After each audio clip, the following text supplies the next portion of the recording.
The Rheem furnace air code 68 indicates a problem with the fan, specifically that it is not spinning properly. This issue is most commonly caused by a faulty blower motor. To fix this problem, replacing the blower motor is the best solution.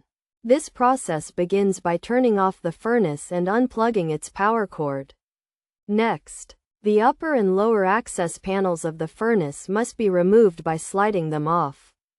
The wires must then be released from the twist retainer, and the blower motor must be disconnected from the control board wire harness. Additionally, the spark igniter must be disconnected from the board and detached from its retainer. The white neutral wire and the black wire must also be removed from the board. The motor assembly is held in place by screws, which must be unthreaded to allow the assembly to be pulled out. A wrench is then used to loosen the blower wheel set, releasing it from the motor shaft.